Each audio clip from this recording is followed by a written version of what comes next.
Vo svete pôsobí 2 milióny Slovákov. Mnohí z nich dokázali svojim úsilím a šikovnosťou, že aj malé Slovensko vie pripraviť na život vynikajúcich odborníkov. Rozhlasová a televízna redaktorka Ľubica Hargašová za 12 rokov predstavila v rubrike Naši a svetoví takmer 500 našincov, ktorí sa v silnej svetovej konkurencii presadili v rôznych profesiách. Niektoré rozhovory dostali aj knižnú podobu. Nedávno sa medzi čitateľov dostala už jej druhá kniha Naši a svetoví, stretnutie po rokoch. Keď som nahrávala s mnohými respondentmi, tak boli na vrchole slávy. Žali úspechy, ocenenia v krajine, v ktorej pracovali, dokonca svetové ocenenia, ale čo sa stalo s nimi po rokoch? Pokračovali ďalej, boli úspešní, alebo sa ich osud vybral iným smerom.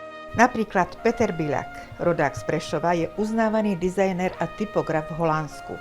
V období nášho prvého stretnutia žali úspech jeho typy písma, dokonca jeden z nich si osvojili aj v Európskom parlamente. Staral sa o webovú stránku kráľovskej rodiny, vytvoril písmo pre odľahlé oblasti v Indii a tak ďalej a tak ďalej. Aj dnes sú jeho aktivity obdivuhodné. Spolupracuje s viedenským letiskom, s parížskym metrom, vytvoril silaby pre obyvateľov v odľahlých oblastiach Kanady, ktorí majú vlastný jazyk, ale nemali písmo. Už ho majú. Dnes sa môžu podpísať, aj písať maily v rodnom jazyku. A to je len časť jeho aktivít. Rád by spolupracoval aj so Slovenskom. Veľmi sa mu nedarí. Dominika Hitková je dizajnérkou sladkostí. Pochádza z dedinky Martin nad Žitavom, neďaleko Zlatých Moraviec. V čase nášho rozhovoru bola vedúcou dizajnu v najstaršej viedenskej cukrárni Dömel a prvou zahraničnou pracovníčkou, ktorá svojim talentom a šikovnosťou otvorila dvere do ikonickej spoločnosti. Bola úspešná a predsa odišla. Dôvod? Pukalo mi srdce, keď som sa musela pozerať na to, ako tie naše diela sú následne vyhadzované a už som v tom nemohla pokračovať. Jednoducho už som si povedala, že chcem robiť niečo zmysluplné. Keďže táto moja práca bola spojená veľmi úzko s umením, tak som sa rozhodla približiť sa viacej k umeniu a začať ho študovať a síce študovať terapiu umením, keďže som hľadala za tým aj ten zmysel, aby to malo ešte väčší rozmer. Takže som začala študovať terapiu umením a v praxi som nadobudla teda v odbore reštaurovania, ale takým oblúkom som sa vrátila naspäť k pôvodnému povolaniu. Viacej sa venujem tým manažerským záležitostiam, keďže pracujem pre najväčšiu cateringovú firmu vo Viedni a som šéfka od celého oddelenia všetkých cukrárov. Myslím si, že ste pod drobnohľadom spoločnosti Dömel, lebo opäť vás oslovili a lákajú vás späť. Pred pár týždňami som dostala znovu ponuku od firmy Dömel, aby som sa vrátila teda späť a znovu pomohla vytvoriť opätovne oddelenie dekoru a viedla ho. Ako ste odpovedali? Premýšľala som, ale musela som opäť povedať nie, pretože tie morálne dôvody, pre ktoré som ja odišla, zostali nezmenené. Nezmeníte svoj názor?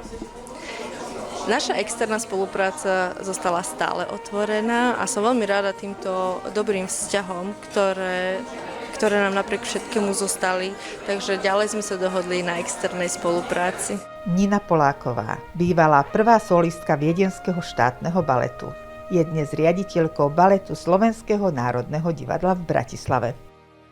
A listujeme ďalej. Bratislavčan Juraj Kalna niekoľko rokov bol vyhľadávaným kuchárskym majstrom v luxusných reštauráciách v Dubaji. Keď sme sa stretli, už bol šéf-kuchárom u dubajského šejka. Bol tam 3 roky a odišiel, aby si svoj a šikovnosť vyskúšal v prestížnom, ale upadajúcom hoteli v Saúdskej Arábii. Keď sa hotel dostal na najvyššiu priečku kvality vo svete, vrátil sa späť do paláca v Dubaji. Dnes pripravuje dobroty pre princa, ale v budúcnosti by sa rád aj s rodinou vrátil domov.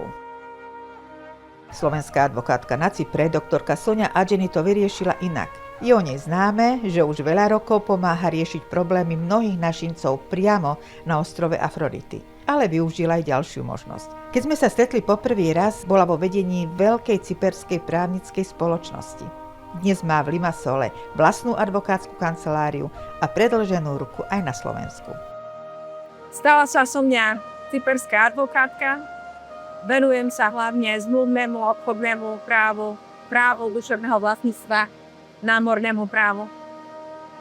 Keďže veľmi rada pomáham našim Slovákom, ktorí sú v značnej miere niekedy aj v zlej situácii, s veľkou radosťou a pokorou to urobím.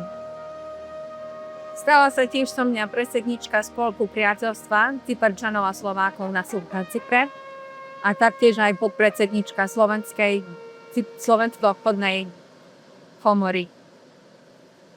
Veľmi ďakujem za to, že mám neskutočne dobrú rodinu, ktorí ma vo všetkom podporujú, pomáhajú. V rubrike Naši a svetoví za 12 rokov odznelo takmer 500 príbehov ľudí, ktorí dokázali uspieť vo svete v rôznych profesiách a ich aktivity sú stále pozoruhodné. Príkladom sú aj príbehy 18 z nich, ktoré sú zachytené v knihe Naši a svetoví stretnutie po rokoch. A dnes sú ich bohaté skúsenosti inšpiráciou pre mnohých mladých doma na Slovensku.